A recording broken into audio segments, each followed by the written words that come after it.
14 de marzo de 2011. Un colosal terremoto sacude Japón.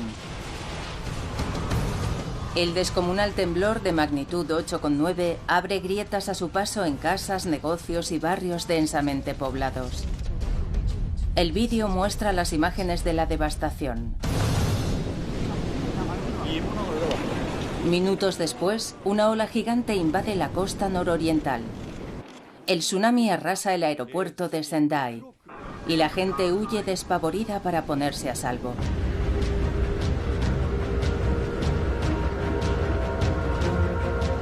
El tsunami surca el Océano Pacífico viajando a una velocidad de 800 km por hora. Hawái se prepara para el impacto y advierte a la población para que se desplace. La oleada solo tiene 1 metro de altura, pero la alarma es que el tsunami haya crecido al alcanzar la costa occidental de Estados Unidos. Desde Seattle hasta San Diego, los habitantes están sobre aviso.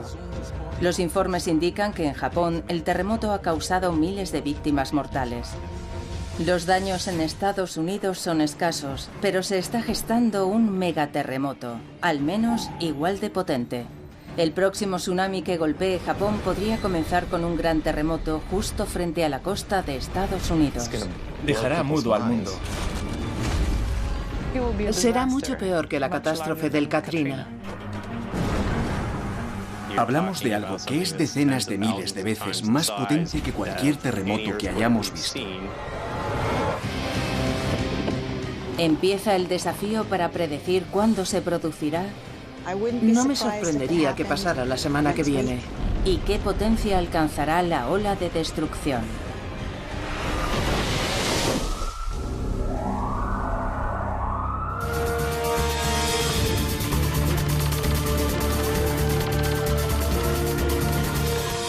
Tierra de catástrofes. Terremoto.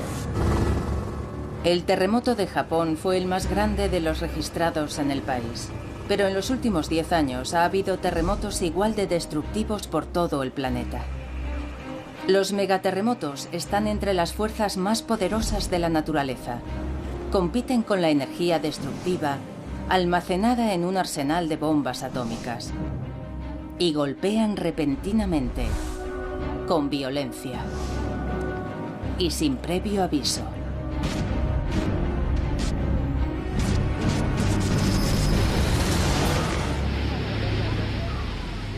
En 2004, un megaterremoto desencadenó en Sumatra un monstruo que mató a más de 250.000 de personas.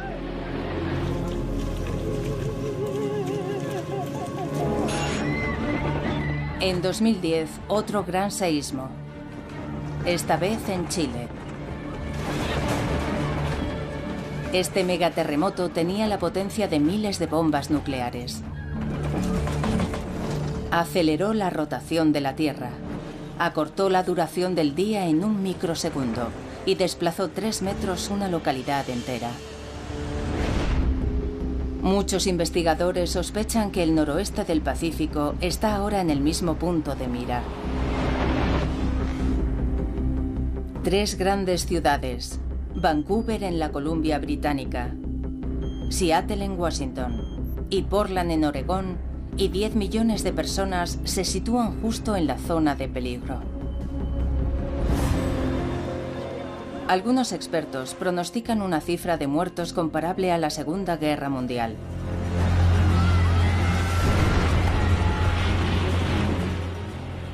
En la que murieron hasta 4 de cada 1000 personas.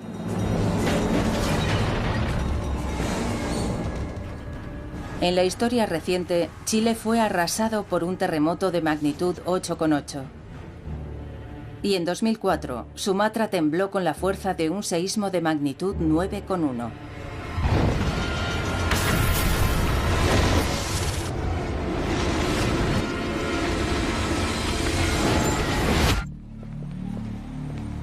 Los investigadores piensan que la amenaza de un megaterremoto es real.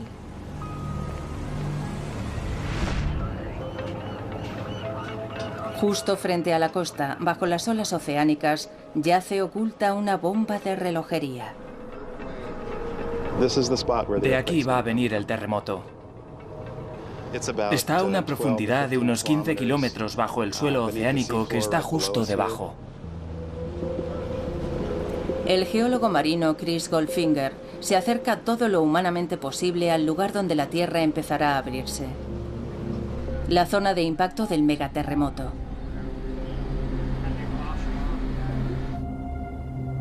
Preferimos creer que la Tierra bajo nuestros pies es sólida, pero fíjense bien.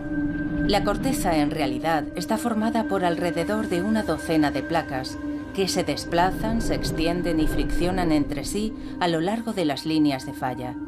Así es como se gestan los grandes terremotos.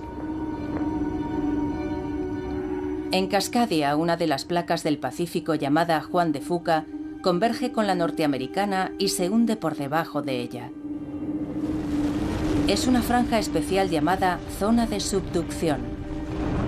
Un megaterremoto se forma cuando dos placas se quedan enganchadas, aumenta la presión y al final se liberan con furia.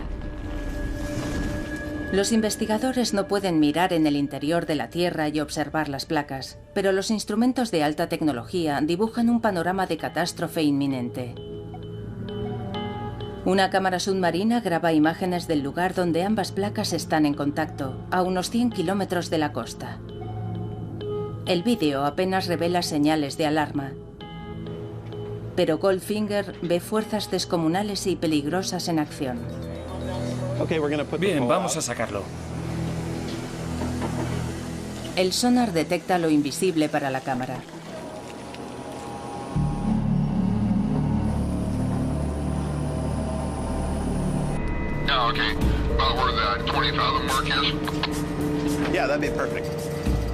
Si la falla es inofensiva, el lecho marino tiene un aspecto uniforme y tranquilo. Y eso indica que las placas se están deslizando una junto a otra sin impedimentos. Si el sonar detecta montañas, es que las placas están enganchadas y se gesta un terremoto.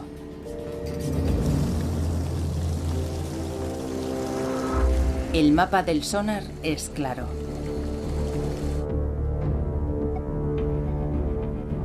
La placa Juan de Fuca se está deslizando por debajo de la norteamericana, empujando hacia arriba la plataforma continental. Pero no están deslizándose sin rozarse. Están atascadas en una colisión. La placa norteamericana se está arqueando debido a la presión de la placa oceánica y en algún momento se liberará de repente con una tremenda sacudida. Un terremoto de subducción es el seísmo más impresionante que hay, porque las dimensiones del terremoto son proporcionales a la superficie que mueve mientras se produce. Y esa superficie es enorme. Mide unos 1000 kilómetros de largo y se extiende desde el sur de Canadá hasta el norte de California. Tiene al menos 50 kilómetros de ancho. Es tan grande como Irlanda. Una superficie tan extensa crea un terremoto colosal.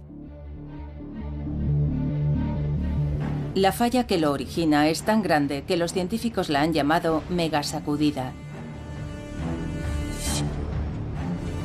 Aunque ya se han registrado otros con anterioridad, ninguno ha puesto en peligro una zona tan desarrollada como Cascadia. En los últimos tiempos no ha habido ningún megaterremoto en una gran ciudad. El mundo aún no ha visto tal grado de destrucción en una gran urbe.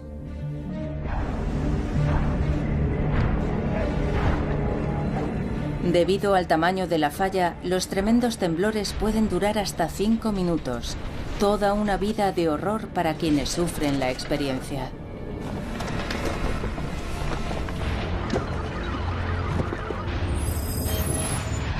Los terremotos en zonas de subducción son diferentes porque tardan mucho más en romper debido a que la fractura abarca una extensa zona. La amenaza es siniestra y plantea una duda terrorífica. ¿Cuándo golpeará la megasacudida?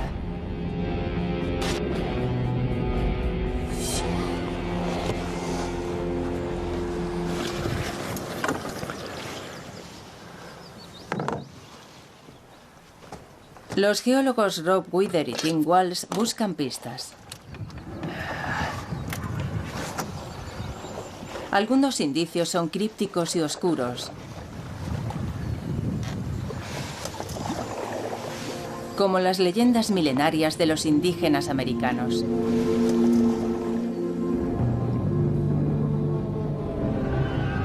Hablan de una batalla campal entre dos criaturas míticas, el ave del trueno y la ballena. Algunos interpretan que el ave del trueno representa una fuerte sacudida terrestre y la ballena, el mar. Estos relatos indígenas describen una batalla típica en la que el ave del trueno atrapa a la ballena y la suelta en la tierra. Para los geólogos, la violenta agitación representa un terremoto. Las leyendas también insinúan que la agitación hizo que el mar invadiera la tierra.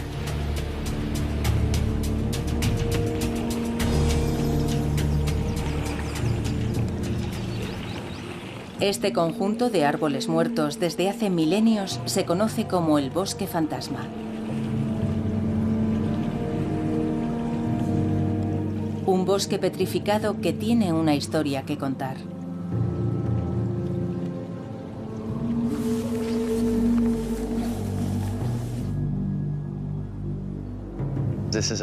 Este bosque que tenemos detrás era un bosque sano, exuberante, repleto de cedro rojo del Pacífico y pícea de Sitka. Los investigadores sospechan que hubo un terremoto colosal. El terreno se hundió. La marea lo invadió todo. Y se formó un pantano que ahogó los árboles.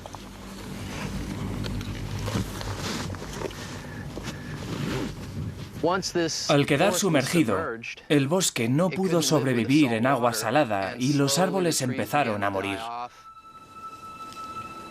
No es el único caso. En Alaska, un terremoto causó la muerte de un bosque en 1964. La sacudida de magnitud 9,2 fue de las mayores registradas en la historia. Hizo que la costa se hundiera y el mar invadiera el terreno, igual que en Cascadia. Sería una asombrosa coincidencia que le hubiera causado otra cosa que no fuera un gran terremoto, como los que hemos visto. La datación por carbono demuestra que el bosque fantasma se destruyó hacia el 1700, aunque la fecha definitiva la confirma otro hecho, acaecido al otro lado del mundo. En Japón.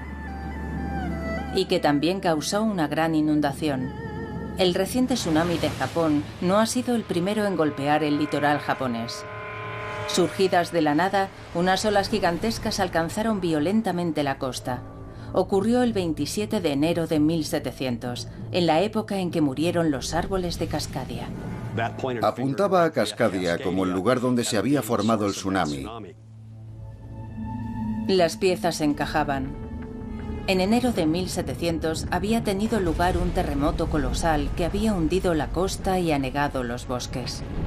Y de la misma forma que con el reciente terremoto de Japón, se formó un tsunami que en poco tiempo alcanzó las costas americanas. El terremoto de Cascadia también había generado un tsunami tan potente como para inundar las tierras de los desprevenidos campesinos a miles de kilómetros. Tuvo que ser un terremoto de magnitud 9 o 9,1. Es decir, tuvo que romperse toda la zona de subducción de Cascadia, de un extremo a otro, y eso es una distancia de unos 1000 kilómetros. Los megaterremotos han azotado Cascadia en un pasado reciente. ¿Cuándo golpeará el siguiente?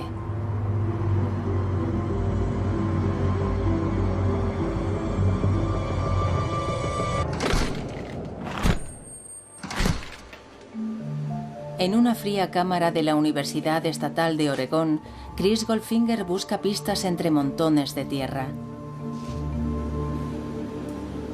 Son muestras que ha recogido del suelo oceánico a gran profundidad. Goldfinger sospecha que podrían revelar la frecuencia de los megaterremotos. Tiene unas 200 muestras de testigos de sondeo. Juntas cuentan una historia que abarca 10.000 años. al menos para un geólogo capaz de interpretarlas. Lo que vemos aquí dentro son sedimentos de los últimos miles de años. Esto es un terremoto que va desde aquí hasta aquí. A partir de los sutiles cambios en el terreno, Goldfinger deduce un patrón.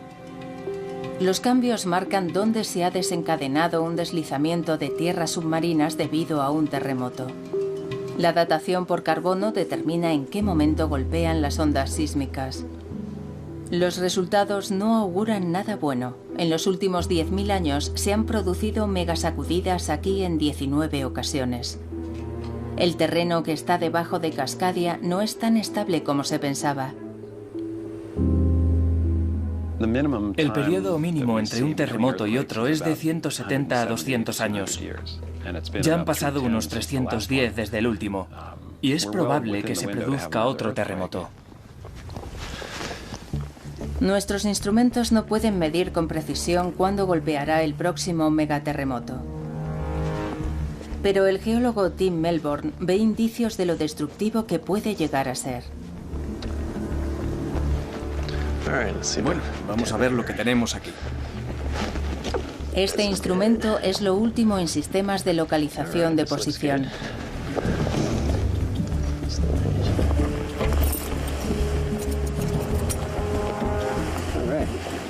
Están las 5 luces encendidas. El sistema GPS revela lo que no podemos ver ni sentir, y las lecturas son alarmantes. Aquí el terreno se está moviendo. Esta estación se mueve unos 2 centímetros por año, porque a medida que la placa Juan de Fuca se va deslizando por debajo del continente, arrastra a la placa norteamericana. El GPS emite una luz que indica una fuerza increíble. El movimiento varía, pero por término medio, la región está siendo empujada en dirección oeste a un ritmo de 4 centímetros al año. Es una distancia descomunal en términos geológicos. Desde que se produjo el último megaterremoto en 1700, Cascadia se ha desplazado hasta 12 metros. Y también vemos en el GPS que la línea de costa se mueve a mayor velocidad que el terreno que está más al interior, y eso hace que la placa norteamericana se abombe. Una franja de unos 1000 kilómetros se está comprimiendo. La corteza se está comprimiendo como un muelle. Cuando la falla que provoca toda esa compresión rompe, se produce el terremoto, el muelle salta y todo sale disparado. La zona atrapada entre las placas se libera y de repente y sin avisar, un terreno del tamaño de Irlanda se levanta bruscamente más de 10 metros. Tanto la tierra como el agua del mar se estremecen y agitan con una furia colosal. Si hubiera un terremoto en Seattle y uno estuviera en el centro de la ciudad, se desplazaría entre 3 y 5 metros hacia el suroeste. Y si estuviera en la costa, se encontraría con que también se ha desplazado hacia el suroeste, pero entre 5 y 10 metros. El terreno que la falla había ido empujando hacia arriba a lo largo de 3 siglos se desplomaría. Lo que había subido, la costa, cae. Y lo que había bajado, al borde de la falla, sale disparado hacia arriba. El ecosistema se transforma cuando hay un terremoto. Las playas desaparecen bajo las olas. Las ciudades costeras que están más hacia el interior se encuentran con el océano a las puertas. Un bosque tras otro podrían dejar de existir. No hay incertidumbre. Este movimiento en vertical junto a la costa de los terremotos de la zona de subducción lo hemos visto en decenas de casos. Con la liberación de las placas, también es posible que se desencadene uno de los fenómenos más destructivos, el tsunami. Hace que toda el agua que está encima del fondo marino se levante de golpe y luego caiga por su propio peso y fluya hacia la tierra y a través del Pacífico. El tsunami podría llegar a alcanzar los 15 metros de altura, lo suficiente para borrar del mapa localidades enteras.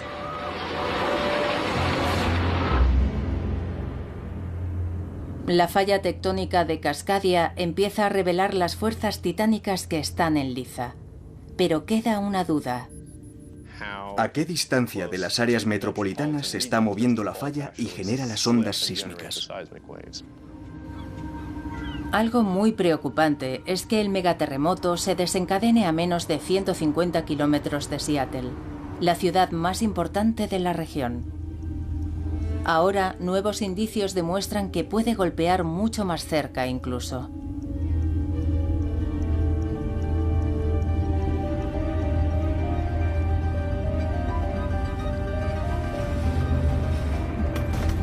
No lejos de Seattle, la falla está vibrando.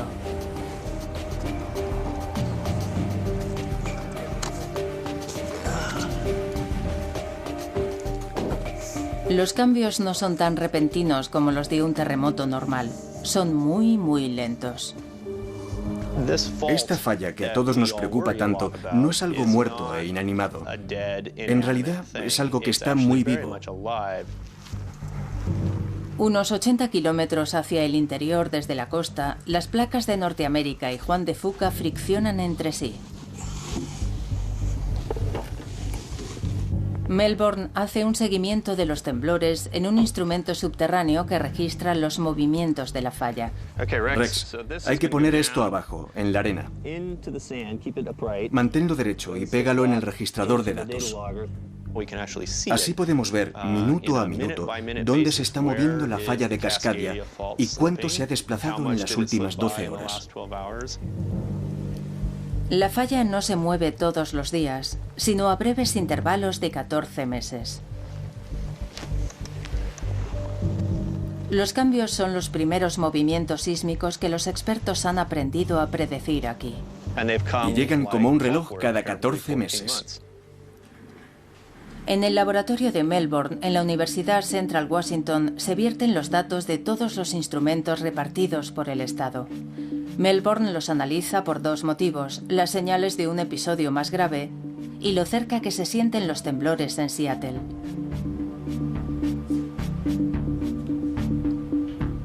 Cuando él y Rex Flake trazan el mapa de la zona donde se está moviendo la falla, el resultado no augura nada bueno. Sí, esta es por lo menos un 60% más grande. La zona de la falla atascada no se detiene en la costa de Cascadia, penetra en el continente, al menos en la región del estado de Washington, como mínimo unos 80 kilómetros. Las zonas atrapadas parecen extenderse mucho más tierra adentro de lo que se pensaba. Eso indica que se trata de un temblor mucho más potente, mucho más cercano a donde viven personas. En la práctica es el doble de ancho que la falla, y al duplicar el ancho, se duplica la cantidad de energía que libera la falla. Al duplicarse la energía liberada, se convierte en un terremoto de una potencia colosal. Quizá el mayor que pueda haber en todo el planeta. Y podría golpear mucho más cerca de Seattle de lo que puede nadie imaginar. Y causar una destrucción masiva. Hablamos de algo que es decenas de miles de veces superior a cualquier terremoto que hayamos visto en energía liberada. Seattle debe prepararse para una catástrofe que no previeron quienes edificaron la ciudad. Pero no es la única ciudad que debe asimilar la funesta noticia. En medio del continente, en el corazón de América, podría estar gestándose otro gran terremoto.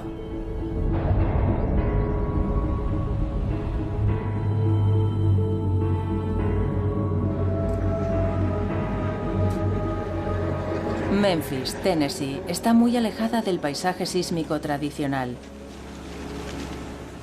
Sin embargo, aquí la tierra puede temblar con una fuerza capaz de detener el curso del poderoso río Mississippi. Eso fue lo que presenciaron con absoluta perplejidad los primeros colonos en 1811. En diciembre comenzó el temblor. Y continuó de manera intermitente durante meses. Hubo 3 o 4 terremotos muy grandes y también varios miles de réplicas. Los relatos de los testigos describen tremendos temblores que derriban árboles y chimeneas en un área de 100.000 kilómetros cuadrados, el tamaño de Islandia. Pero en el epicentro, las escenas son apocalípticas. Cuentan que se abrieron grietas enormes y que de la tierra salían propulsados chorros de arena y agua y que alcanzaban hasta 10 metros de altura. Estos géiseres, estos volcanes de arena, al final del acontecimiento inundaron los campos de arena y agua, que en algunos lugares alcanzaron el metro de altura o más. Antes de terminar, un gran temblor sacudió la tierra por debajo del propio Mississippi, elevando el terreno varios metros. Increíblemente, el poderoso cauce invirtió su curso. El terreno elevado habría interrumpido la corriente del río y lo habría obligado a fluir temporalmente en sentido contrario. Hace tiempo ya que el Mississippi retornó a su cauce natural, pero quedan vestigios de los géiseres de agua y arena.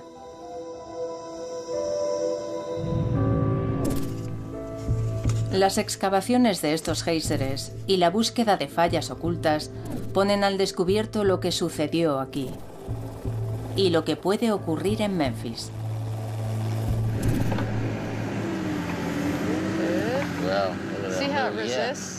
Martisha Tuttle y Eugene Buddy Zweig descubren información muy preocupante enterrada en los campos. Los terremotos de 1811 y 1812 no sucedieron por casualidad. Solo eran los últimos de una serie que se extiende a lo largo de cientos, si no miles de años. Esto es el dique de arena por donde el agua y la arena salieron disparadas a la superficie.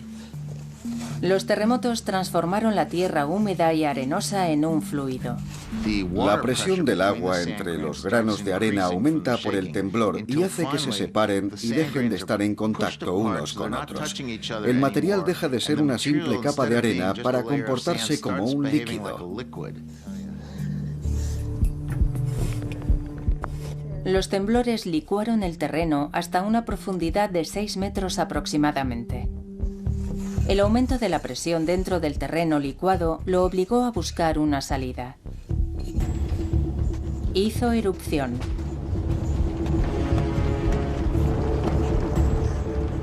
Pero no todos los volcanes de arena datan de 1811 y 12. Muchos erupcionaron anteriormente, lo que revela un patrón de sacudidas aquí, en el centro del continente. Los más antiguos se concentran en torno a los años 1450 y 900 después de Cristo, y hay algunos más antiguos aún. Cada 500 años parece ser que ha habido también un gran terremoto, en realidad una sucesión de terremotos. En una región donde apenas existe otra actividad sísmica, a miles de kilómetros del borde de la plataforma continental, esta repetición cada 500 años ha convulsionado el campo de la ciencia que estudia los terremotos. Si sobrevuelas la parte central de Estados Unidos, ves un paisaje de granjas muy tranquilo, sin montañas. No hay declives bruscos del terreno. ¿Qué fuerzas ocultas generan estos terremotos? Beatriz Magnani, de la Universidad de Memphis, intenta descubrirlas. Cuando no hay fallas visibles en la superficie, Magnani enseña a sus alumnos a buscar fracturas subterráneas. Hemos descubierto una nueva falla, nadie conocía su existencia y está situada justo aquí. Ahora la clave está en saber cuándo fue la última vez que esta falla se movió. No lejos de Memphis, el equipo ha salido en busca de fallas, principalmente con un aparato de rayos X. Listos para empezar. Utilizan las ondas sísmicas, las mismas ondas que genera un terremoto.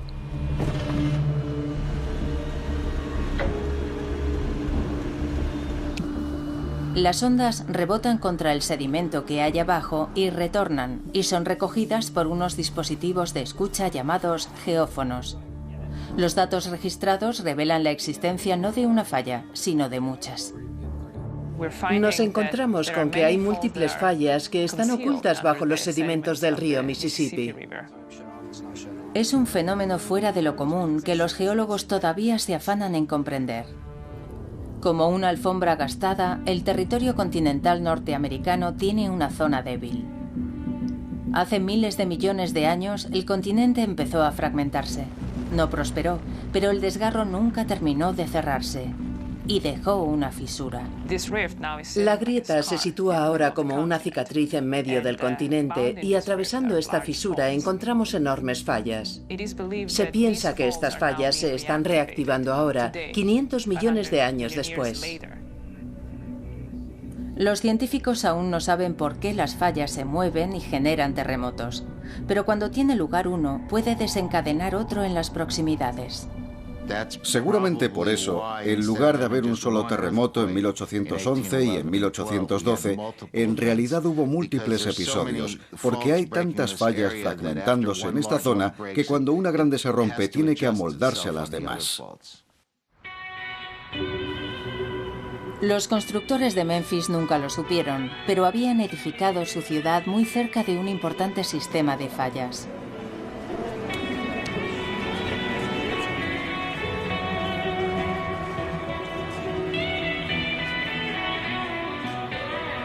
Memphis, Tennessee, no está preparada para un terremoto, pero si los científicos tienen razón, tendrá que enfrentarse en breve a un seísmo capaz de reducir a escombros la ciudad y amenazar la vida de sus habitantes. A tenor de algunas mediciones, el peligro es tan grande como en California. Calculamos que el índice de probabilidades de que en los próximos 50 años se produzca un terremoto de magnitud en torno a 6 es del 80 o 90%. Los terremotos que sacudieron este lugar en 1811 y 12 fueron incluso más potentes, y los chorros que brotaron del interior cubrieron de arena una inmensa área. Estas marcas son tan grandes que pueden verse desde el aire. Vamos a echar un vistazo a aquella zona de allí. Muy bien. Los volcanes de arena se extienden por una superficie de miles de kilómetros cuadrados. Solamente un gran terremoto es capaz de licuar un área tan extensa. Pienso que fueron terremotos muy potentes. Al menos uno de ellos fue de magnitud 7,6 o superior. Lo que está claro es que la destrucción fue enorme. La zona de destrucción fue inmensa y, por tanto, con independencia de si fueron terremotos de magnitud 7 u 8, sacudieron una superficie muy grande, con mucha fuerza y durante bastante tiempo. En 1811 había muy pocos edificios que pudieran derrumbarse y matar a personas.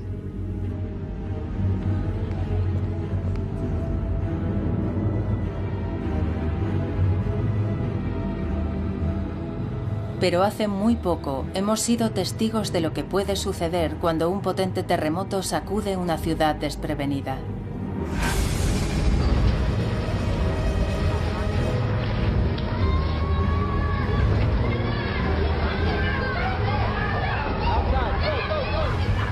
Esto es Haití en 2010. Un terremoto de magnitud 7 golpeó la capital, Puerto Príncipe. No fue tan potente como los terremotos de 1811 y 12 en Estados Unidos, y sin embargo dejó a la ciudad de Puerto Príncipe sumida en la ruina absoluta.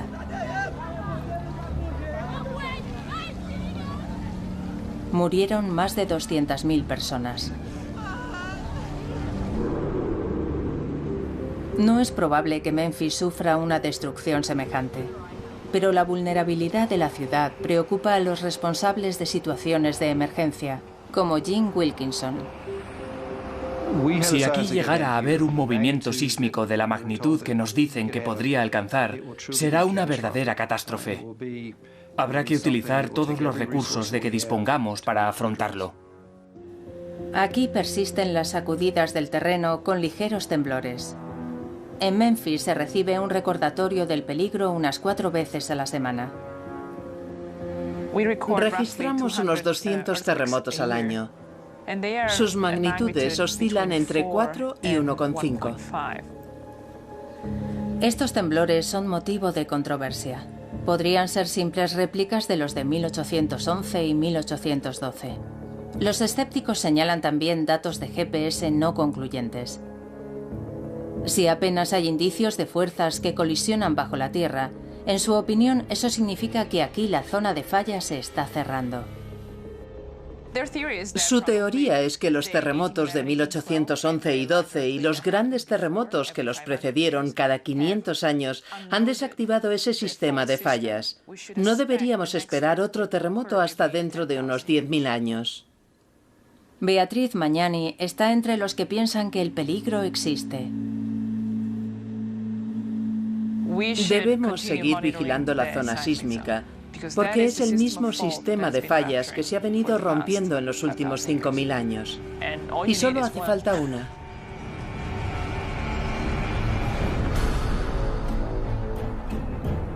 A las afueras de Memphis hay una falla oculta que podría comportarse como un muelle. Está a punto de saltar.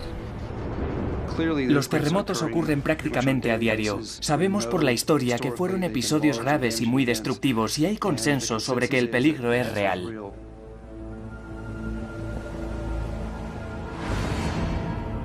$3.000 kilómetros al noroeste, en Cascadia, no hay controversia. Aquí el tiempo ya ha empezado a correr. Los científicos intentan determinar si las ciudades superarán la sacudida de un megaterremoto. Si hubiera un seísmo semejante aquí, sería el primero de la historia que golpea una gran ciudad de Estados Unidos. Resulta que nunca hemos tenido un terremoto tan fuerte cerca de edificios tan altos. Tom Heaton, del Instituto de Tecnología de California, y Kim Olsen, de la Universidad Estatal de San Diego, han estudiado cada uno por su cuenta cómo afectaría un megaterremoto a Cascadia. En el modelo tridimensional de Olsen, toda la región sufre una brusca agitación.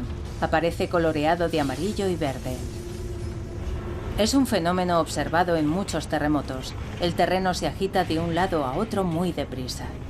Con una vibración tan rápida, los edificios de ladrillo sin reforzar tienden a derrumbarse. Son edificios que suelen terminar en escombros, matando a las personas que están dentro.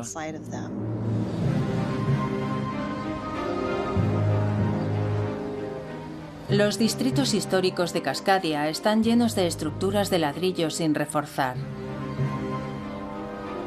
En Seattle hay una campaña en curso para apuntalarlos. El ingeniero de estructuras John Hooper ha trabajado en muchos de estos proyectos. Desde 1970, cuando haces un cambio sustancial en un edificio, debes mejorarlo en términos de prevención de seísmos. Miles de edificios han sido adaptados. Pero la mayoría de las estructuras antiguas no se han reforzado y podrían venirse abajo. En Portland, la más antigua de las grandes ciudades de la región, se considera que prácticamente todos los edificios históricos corren peligro. Luego está el riesgo adicional del terremoto, su duración. En el modelo de Olsen, la sacudida dura más de 5 minutos. Tantos temblores no solo harán que se derrumben los edificios de ladrillo, sino que además el terreno se licúe, las autopistas se resquebrajen y los puentes se vengan abajo. Ante una deformación permanente del terreno, los edificios o estructuras que hay encima pueden resultar gravemente dañados. Yumei Wang vigila las amenazas geológicas que se ciernen sobre Oregón. Cree que se producirá un megaterremoto en Cascadia que licuará el terreno a lo largo de los cauces fluviales, interrumpiendo el suministro de energía y combustible en todo el estado. Los tanques de almacenamiento de combustible probablemente vaciarán su vital contenido en el río y las líneas de alta tensión se caerán. Aquí el terreno podría agrietarse y separarse unos 8 metros arrastrando las torres.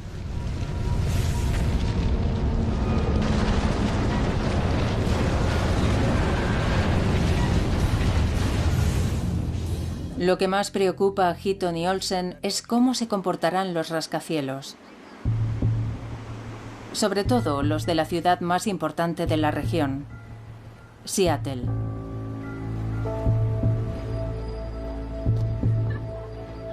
Los rascacielos se construyen para que sean flexibles, cualidad que debería permitirles mantenerse en pie tras un terremoto. Pero un megaterremoto en Cascadia no solo inundaría Seattle de bruscas sacudidas, sino de otro tipo de ondas. En el modelo de Olsen son de color rojo y azul. Se transfiere una gran cantidad de energía a las ondulaciones con una gran longitud de onda. Me refiero a las largas ondas con el movimiento de una montaña rusa. Estas ondas con gran longitud de onda hacen que el terreno se ondule, casi como olas oceánicas. La gente de la calle puede no percibir el peligro, pero los rascacielos comenzarán a balancearse bruscamente. Solo los grandes terremotos como el de magnitud 8,8 que golpeó Chile en 2010 generan esta clase de ondas.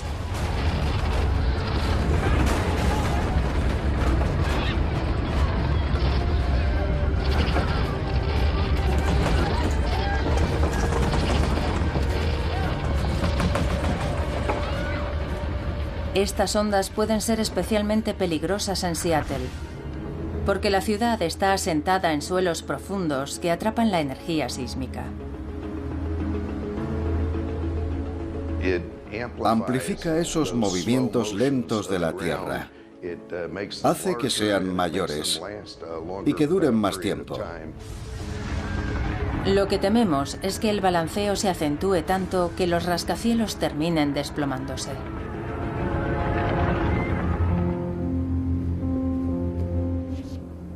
Tom Heaton ha hecho los cálculos una y otra vez, y sus conclusiones son preocupantes. Si la parte superior del edificio oscila más de unos 90 centímetros con respecto a su base, empezarán a verse algunos daños permanentes. Y es posible que lo veamos derrumbarse. Heaton cree que hay muchos edificios de 10 o más plantas que peligran. John Hooper reconoce que algunos rascacielos podrían caer, pero asegura que no la mayoría. De la mayoría de los edificios, la gente saldrá ilesa, podrá escapar. Los que podrían verse afectados por un episodio así en Cascadia son menos de 10 en el horizonte urbano. Aún así, miles de personas viven y trabajan en estos edificios. Ellos y millones más podrían sufrir en breve una de las peores catástrofes naturales que han golpeado a Estados Unidos. El efecto no será solo en Seattle.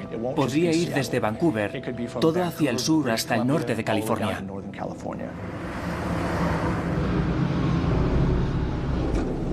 El escenario de la pesadilla. El terremoto estalla una tarde soleada entre semana, en pleno verano.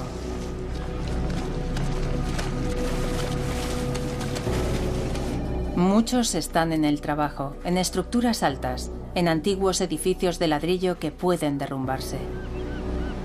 Miles más están disfrutando en la playa.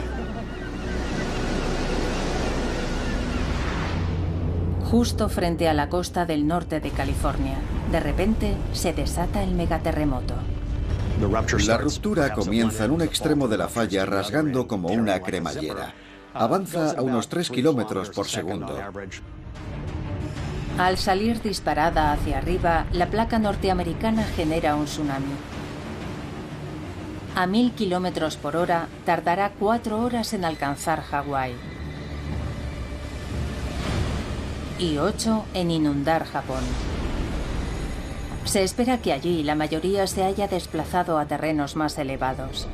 En Norteamérica, lo que llega primero no es el tsunami, sino las potentes ondas sísmicas que atraviesan la Tierra a una velocidad de 11.000 kilómetros por hora.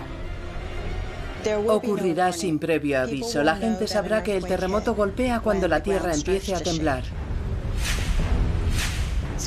Va a dejar sin palabras a todo el mundo. La Tierra va a temblar con una fuerza que nadie ha sentido antes. Los puentes se vienen abajo.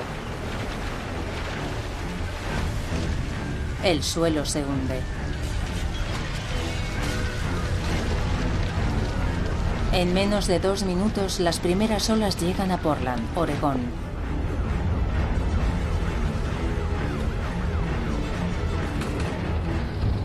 Yo buscaría algo resistente como una mesa maciza y haría lo de agacharse, cubrirse y sujetarse fuerte. Las personas que estén en los edificios históricos de la ciudad no tendrán mucho tiempo. Cientos, si no miles, podrían verse atrapadas en ellos. En menos de 30 segundos, las primeras olas llegan a Seattle. La violenta sacudida no es sino el principio de lo que le espera a la mayor ciudad de Cascadia.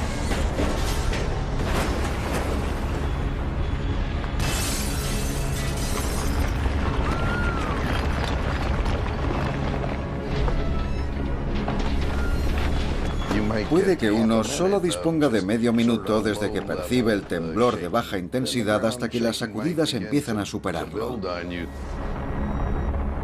El suelo profundo de la ciudad atrapa las ondas y las amplifica.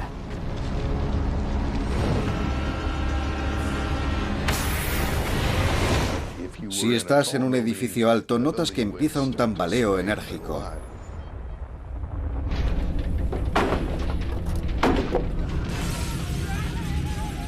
El temblor dura más de 2 larguísimos minutos.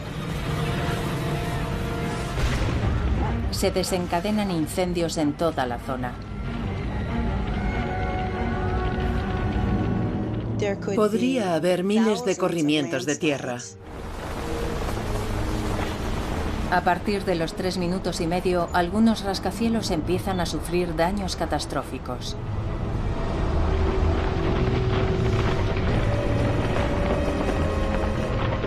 En la mayoría de los edificios de acero empezarán a fracturarse las soldaduras. En el caso del hormigón empezarán a abrirse grietas en ese material. Uno o más podrían desplomarse.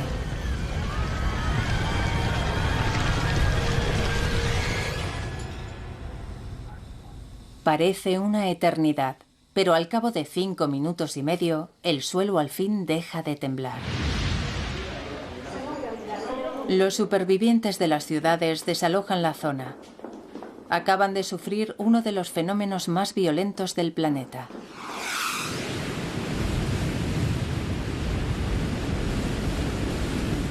Pero para los que están en la costa, lo peor aún no ha llegado. Si están en una zona baja costera, deben dirigirse al interior.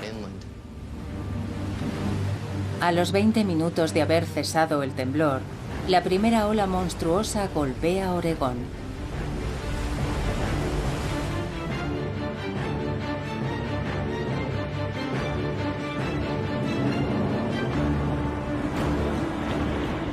No es una simple ola. Es una sucesión de olas que seguirán llegando durante muchas horas, incluso un día.